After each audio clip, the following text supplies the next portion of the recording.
Habang naglalakad si Placido Penitente papunta sa Universidad ng Santo Tomas, mabigat ang kanyang kalooban at nais niyang ihinto ang pag-aaral at umuwi sa kanilang bayan. Sumulat na siya sa kanyang ina tungkol dito, ngunit pinayuhan siya nitong magtiis muna at tapusin ang Bachelor in Artes dahil sayang ang mga taon ng paghihirap at pagtitipid nila. Dati ay kilala si Placido bilang isang matalinong mag-aaral sa kanilang paaralan sa Tanawan, lalo na sa Latin at pakikipagkatwiranan. Kaya't nagtataka ang kanyang mga kakilala kung bakit gusto niyang tumigil sa pag-aaral. Habang naglalakad sa Manila, nakita niya ang maraming mag-aaral mula sa iba't ibang paaralan tulad ng Universidad ng Ateneo de Manila at Kolehiyo de San Juan de Letran. Mapapansin na tahimik at seryoso ang karamihan sa kanila, na tila walang gaanong pag-asa sa kanilang kinabukasan. Biglang tinapik si Placido ng kanyang kaklasing si Juanito Palaez, nakilala bilang paborito ng mga guro ngunit mapagpiro at mapanakso. Ikinuwento ni Juanito ang kanyang naging pagbisita sa Tiani at pakikipagsaya niya kay Padre Camora, kung saan sila ay nagharana ng mga dalaga.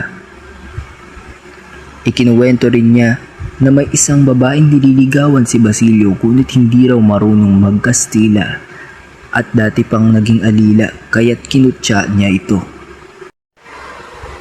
Tinanong din ni Juanito si Placido tungkol sa mga nangyari sa klase noong mga nakaraang araw. Sinabi ni Placido na walang pasok noong Huwebes, umambon noong Miyerkules at noong Martes ay naghandog sila ng pista sa propesor. Noong Lunes naman ay itinakda ang kanilang aralin sa pisika. Nang makita ni Juanito ang aklat ni Placido, pinagtampal niya ito pataas at tinuksyo siyang huwag na pumasok at gawin na lamang ang tinatawag na ipit na araw. Ngunit tumanggi si Placido dahil iniisip niya ang paghihirap ng kanyang ina upang mapag-aral siya. Pagkatapos nito, sinabi ni Juanito na siya ang nangongolekta ng ambagan para sa pagpapatayo ng monumento ni Padre Baltasar. Kahit nagduda si Placido, nagbigay pa rin siya ng 3 piso. Nang makarating sila sa universidad, patuloy pa rin mabigat ang damdamin ni Placido tungkol sa kanyang pag-aaral. Papasukan at sa hinaba-haba ng bangketa na nakalatag sa paligid ng universidad ay tumigil ang mga mag-aaral na nag-aantay ng pagpanaong ng mga propesor. Ang mga nag-aaral ng taong paghahanda upang mag-aral ng diretsyo. Ika-5 taon ng segunda ensenyansa. Ang marami sa kanila ay galing sa Ateneo Municipal at nagkakahalubilo. Kapiling nila ang makatang si Isagani.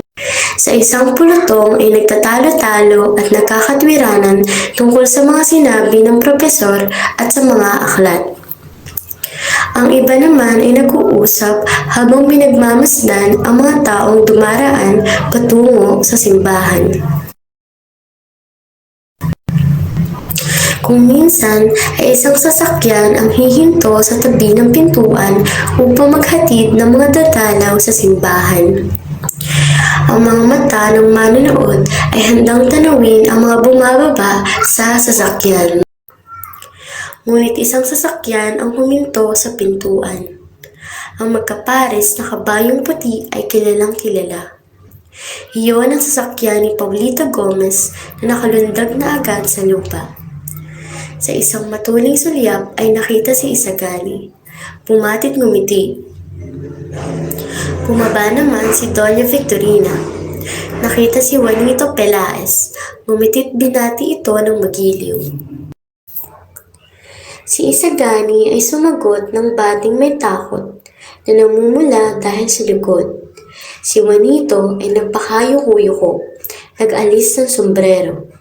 Mikachis kay gandang dalaga, ang bulaslas ng isa.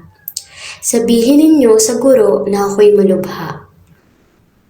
At si Tadeo ay pumasok sa simbahan upang sundan ang dalaga. Samantala naman ay gumagalaw na ang mga pulutong. Pumanaong na sa klase ang mga propesor sa pisika at chemistry. ang mga mag-aaral ay pumasok sa loob ng paaralan. Si Placido Penitente ay nakisunod sa karamihan. Penitente! Penitente! Ang tawag sa kanyang palihim ng isa. Lumagda ka rito. Ano iyan? Huwag mo nang tanungin. Lumagda ka. Nararamdaman ni Placido ang pag-aalinlangan sapagkat naaalala niya ang mga nangyari sa isang kabesa sa kanilang bayan na nabilanggo dahil sa paglagda sa isang kasulatang hindi niya batid ang laman. Patawarin mo ako kasama, ngunit hindi ako lumalagda sa anuman. Kailanmat hindi ko pa nauunawa. Napakahangal mo, nakalagda na rito ang 2 Carabineros Celestiales. Ano pa ang kinakatakot mo? Ang Carabineros Celestiales ay isang organisasyong pang-mag-aaral na itinatag upang tumulong sa pakikibaka laban sa mga aklat na laban sa Katolisismo. Lalagda na sana si Placido upang matapos na lamang ang usap.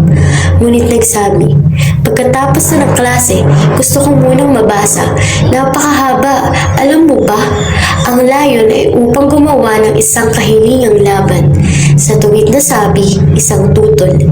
Alam mo ba, si Makaraig Katilan Pangkasama ay humihingi magbukas ng isang akademya ng wikang Kastila. Bagay na isang malaking kaulalan. Siya nga, kasama, mamaya na, sapagkat nagsisimula na. Ang sabi ni Placido na nagpupumiglas. Ngunit, hindi naman nagbabasa ng talaan ang iyong propesor. Oo, kung minsan ay nagbabasa. Mamaya na. At saka, ayokong sumalangat kay Makaraig. Ngunit hindi naman pagsalungat, lamang ay hindi na narinig ni Placido at nagtutumulin sa pagtungo sa klase. Nakadinig ng iba't ibang ansum at nagmamadali siya sa pagpasok. Nag-alinlangan kung papasok pa, ngunit naisip niyang mabuti pagkakataong iyon upang mapuna at makilala ng propesor. Pumasok nga si Placido na hindi patiyan, gaya ng dating ugali, kundi pinatunog pa ang kanyang mga takong ng sapatos. Tinignan siya ng propesor, ikinunot ang noo at ginalaw ang ulo, na ang tila ibig sabihin ay, walang galang, magbabahid ka rin sa akin.